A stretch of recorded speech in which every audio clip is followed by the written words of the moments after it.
আমি এখানে এসে আমার দুটো স্মৃতি দগদগে খুব মনে পড়ছে। প্রথমত আল্লামা মামুনুল হক, ওনার সাথে আজকে ফিজিক্যালি আমার প্রথম দেখা।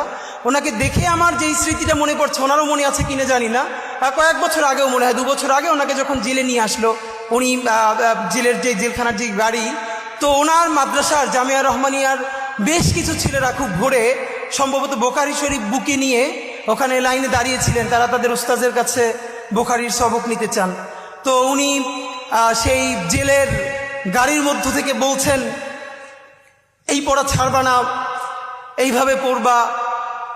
আমি ভাবি আসলে এই যে মাদ্রাসা শিক্ষা, মাদ্রাসার শিক্ষক ছাত্র জুলুম, এ নিয়ে তো প্রচুর কথা বলি, কিন্তু সত্য কথা এই পরিবেশটা আসলে বোঝা যায়, মানে রুহানিয়াত এমন জিনিস, মানুষ নিজের চেয়ে নিজের উস্তাদকে ভালোবাসতে পারে। এটা মনে হয় সম্ভবত খুব কাছ থেকে না বুঝলে, আসলে না চিনলে মানুষ বুঝবে না।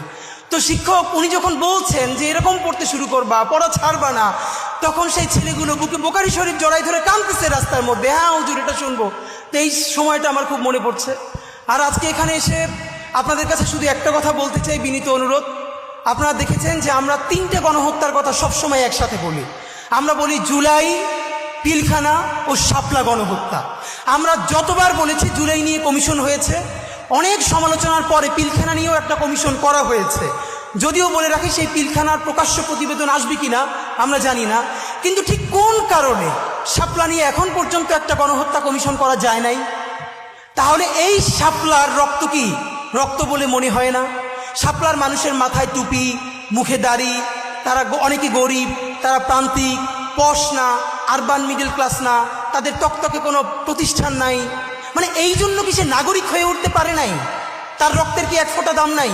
আমরা হাজারবার, ইভেন ডক্টর ইউনূস সাহেব একবার দেখলাম জাতিসংঘকে অ্যাড্রেস করে বলছেন যে আপনারা আসেন, আপনারা এখানে শাপলার প্রতিবেদন, শাপলা নিয়ে তদন্ত করেন।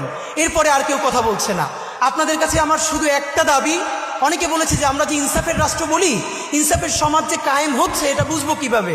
এটার আমি প্রথম বলেছি, যেদিন শাহবাগ, সমস্ত শাহবাগ দাঁড়িয়ে প্রকাশ্য ক্ষমা চেয়ে শাপলার বিচারের জন্য রাস্তায় নামবে, সেই দিন বাংলাদেশে যে ইনসাফ কায়েমের প্রারম্ভ হয়েছে সেটা আমরা বুঝতে পারবো। এইখানে যাদেরকে আমরা দেখছি এরা তো শাপলার ভিকটিম। তো শাপলার বিচার কি শুধু শাপলার ভিকটিমরা চাইবে? শাপলার বিচার কি শুধু যার বাবা শহীদ হয়ে গেছে সে চাইবে? শাপলার ভিকটিম কি শুধু মাদ্রাসার ছেলেগুলোরই চাইবে? তাহলে বাকি যারা বাংলাদেশের নাগরিক, তাদের কি শাপলার বিচার লাগবে না? আমরা শাপলার বিচার চাই না বলেই তো এই আমাদের হুজুরেরা, তারা অনেক সময় অন্য বিচার চায় না, এবং আমরা তখন বলি তারা কেন আমাদের পক্ষে কথা বলে না?